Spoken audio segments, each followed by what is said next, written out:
Welcome to Hobby Clubhouse for the review of the Bandai 1144 RX-78F00 Gundam and GDock. We're taking a look at this kit to commemorate the opening of the full-size motorized Gundam at the Gundam Factory Yokohama. Now we can't all go to Japan, so it's nice to have a bit of celebration here in our own way, and maybe you'd want to get this scaled down replica too. Now people have had this kit for a month or two now because Bandai did an early release, which seems to be a thing now, and I'm not a big fan of it since it attracts scalpers and it encourages rampant price gouging, but this kit here is the proper wide release version, so you might be seeing this kit in whichever store you get your model kits from. To be specific, this kit has a listed release date of late December 2020 for a price of 2,750 yen. And it comes in a box measuring 30 by 19 by 9.5 centimeters, so it's going to be a little bit bigger than what you might expect. The box art is a CG picture, so there's no artist named for it. And as many reviewers have pointed out, this kit isn't called a high-grade kit, but I don't think Bandai means it's not good or anything, but rather that it's possible they won't produce this kit indefinitely, like maybe they'll stop making it after the big display is taken down one day, and they might not want to leave a hole in the HG lineup. Inside the box, we get the Gundam across just 3 runners plus 1 set of clear beam parts and 1 set of polycaps. For the GDock, we get 6 runners, all in black, and with some pretty big pieces. There's a set of foil stickers with a pair of eye camera stickers, and then one for the forehead camera, and then one for the back of the head, and then some triangular lights for the shoulders, both front and back, and then a yellow V for the crotch area, and then these lights for each of the knees, and that's all for the Gundam itself.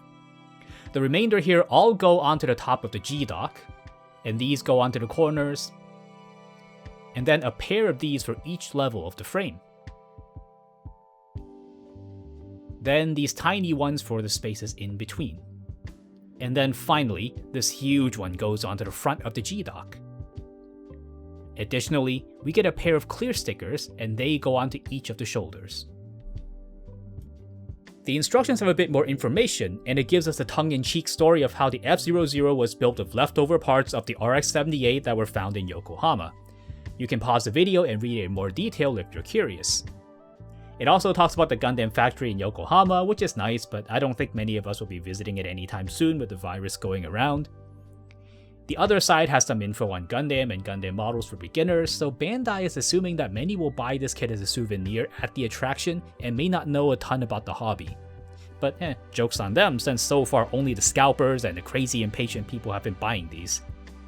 The rest of the color pages are assembly instructions, and then the black and white side is also for instructions, as you'd expect. And here's a completed Gundam after about an hour and a half of assembly, and it's certainly quite different. I can't say it looks vastly better or worse than any other RX-78 iteration, but it does look nothing like any of the other ones, particularly with many of the molded details and panel lines which suggest the armor panels that make up the outer layer of the Gundam. I think some of the V-shapes and the sharp angles make it look a little bit more edgy than it is practical, and I have a hard time imagining why the parts would be composed in this way in real life. Another unique detail are the bits of frame peeping out of the thigh, which look quite nice on the kit here. And then there's the weird T-shaped elbow joint which looks ironically like a toy even on the full-size Gundam.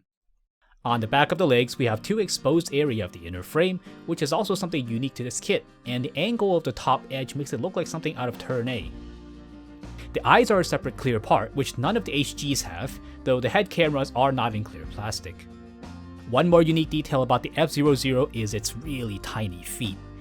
Just look at it next to the revived RX-78, and when placed right up against each other, you can see just how small the F00's feet are. Now this is likely because you'd be viewing the Gundam from a very low angle in real life, so they wanted to adjust for that perspective to prevent the feet from looking really big, but on the model what we get are really dinky little feet. I mean, they're not ugly though, but you do notice them if you have any other RX-78. Now let's look at the included weapons, which in case you didn't know are all made up things for this model kit, and the full-size Gundam is not able to carry any weapons, likely because of weight issues. The beam rifle shares the busy look with lots of panels and lines, and is quite chunky and thick, which I think is quite distinct. From the top you can see just how blocky the gun body is, and it gives the rifle a robust and a powerful impression. The scope does have a yellow piece which I've left out for future painting, and the scope body can swivel side to side, and the handle can also swivel side to side down below. It's a good rifle, and it doesn't feel like an afterthought. Then we have the shield in the F00 style with all its notches and lines. The handle on the back can be placed in 2 positions, and the handle itself can swivel in and out. It's a perfectly reasonable Gundam shield, and it matches the aesthetics of the overall design. Lastly, we have the beam sabers, which come right off the rack of the backpack, and they have black tips, so they look quite different from every other RX-78's beam saber handles. They do take a standard HG clear beam part, and it works just like you'd expect for a beam saber. Now before we move on, let's take off this back panel, and what do you know? Actually, it's compatible with the revived RX-78's bazooka mount, so you can stick it right in there if you want to expand the arsenal, and even the trigger hand fits perfectly onto the weapon. So this is one more thing you can do with the F00 if you have this bazooka sitting around. So for the articulation from head to toe, the head looks up about 45 degrees, and it looks down about 30 degrees. It does turn around fully, but the friction of the neck polycap will fight you a little bit as you do it. The shoulder polycap swings upward about 45 degrees, and the shoulders themselves can be moved on a ball joint. The arm rotates a full circle without any issue. The funky elbow allows a full rotation of the forearm. And despite this actually being a double joint, it only manages a little bit better than 90 degrees in the bend. The fists are on a ball joint, so you can adjust its angle or spin it around. The waist bends forward on 2 joints for a minor ab crunch, and they go back just a tiny little bit.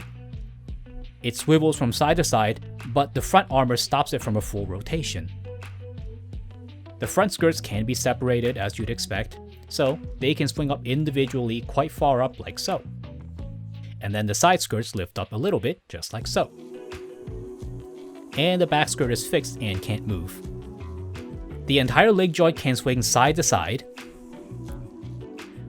The legs can kick forward just over 90 degrees, and then back just a little bit before hitting the back skirt. And they swing outwards quite a lot, close to 90 degrees. The thigh can rotate a full circle.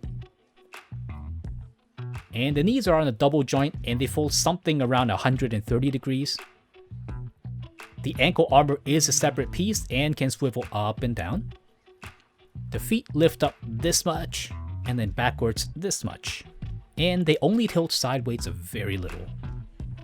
Overall, the articulation is designed mostly in the same way as the revived RX-78, though it's ever so slightly more restricted, but it should be able to do most of the poses you might want to do with it. And before we move on, here's a lineup of all the 1144 RX-78 kits except for the G40 and the RG. Just imagine trying to explain to someone why they aren't all the same thing. So the other big part of this kit is the GDock, which is this entire cage structure built around to support the F00. This middle tower mechanism actually has a name, and it's called the G Carrier, because it holds the Gundam, and this is what moves it in and out of the cage. Bandai made a good effort to show all the details, and this looks properly like a steel structure. On the side of it, you can see some stairs and some suggestion of how people would access the structure in real life. Even the wheels on the bottom are quite detailed, along with some small rods at the front which stop the carrier. The connection part here on the tower can be adjusted in 3 preset heights, like this, and the middle, and the lowest position. The G carrier connects to the back of the Gundam's hip into that bazooka slot, and of course you'd immediately think, well hey, so do the other RX-78s fit into the cage as well then? And the answer is yes, although only for 2. The cage works with the revived RX-78 of course, and it looks quite handsome inside. And then, it also fits the HG number 21 RX-78 with its really huge feet. And it's a real shame it doesn't work with the G30 version because the slot is just different enough that it won't fit, so you can't transplant the previous full-size Gundam into the GDock. But while we're on the subject, here's a look at the 2 life-size Gundams side by side 10 years apart. The entire G carrier sits on rails at the base of the GDock, and they slide outwards this much before the little tips we saw earlier block any more movement. And then it goes inwards this much, and the little rods will also stop it before it hits any of the walkways in the back. The dock itself has 2 walkways that can swing in and out to provide workers access to the Gundam. In real life, there are actually 3 of these walkways, and the bottom one here is omitted, which is a bit of a shame since the other parts of this entire kit is so realistically recreated. Now, as for the rest of the entire dock, it's really big. It's going to take up a lot of space, and most of this space is going to be air, and the model looks like the real thing, absolutely. But if you haven't been to the real display like I haven't, this whole structure will hold less of an appeal and it's going to demand more space than we can afford on our shelves. I mean, it looks fine, but it likely won't add as much to your enjoyment when it's not a souvenir. Now, there's something to be careful of with the dock. Even though the assembly is very simple, the cage has many of these thin girders, and it's very easy to not pay attention and then press down on one of them during a build, which is exactly what I did, and this girder right here snapped immediately. I cemented it back into place, but this is absolutely a structural weakness of the kit and is something you'd have to be careful with if you're buying this. With all that said, let's give the RX-78F00 and GDock the Hobby Clubhouse 3-point verdict. Number 1. It's yet another take on the RX-78. Yes, I know, there are many iterations of the RX-78 already, and many are gonna say it's just way too many, and I feel you. But this one here at least has some reason to exist, and it's a radically different look. So even if you aren't buying this as a souvenir, you still might enjoy it as some oddball variant of RX-78. And number 2, this is a fully featured 1144 kit. The F00 is not a minimal effort with every single corner cut. The fact that its articulation is close to the revived RX-78 sings great praises about its engineering. If you like how the F00 looks and you want it for posing or a diorama or anything you'd want from any normal kit, it's gonna fill the role and you're not gonna be disappointed. Number 3, the GDock isn't for everyone. Of course, we all know what the dock is and why it's there in the box, but for those of us who haven't seen the real thing, the GDock is mostly an academic affair, and it's not gonna get us all that excited. I mean, part of the high price we pay for the kit goes right into that huge dock, and this can really hurt the value proposition if, you can get a bigger kit or even 2 other 1144 kits for that same amount of money. So that's a review for the F00 and its dock. My guess is that many people are curious to know more about this kit far more than they want to buy it because of its high price, and if you're in that camp, hopefully this has shown you all you wanted to know about it. Thank you so much for watching. Come look us up on social media with updates on upcoming videos, links are also in the descriptions below. Or hang out here some more with one of these other videos. But before you go, don't forget to like, subscribe, and hit the bell icon to be notified of new videos from Hobby Clubhouse, and I'll see you next time.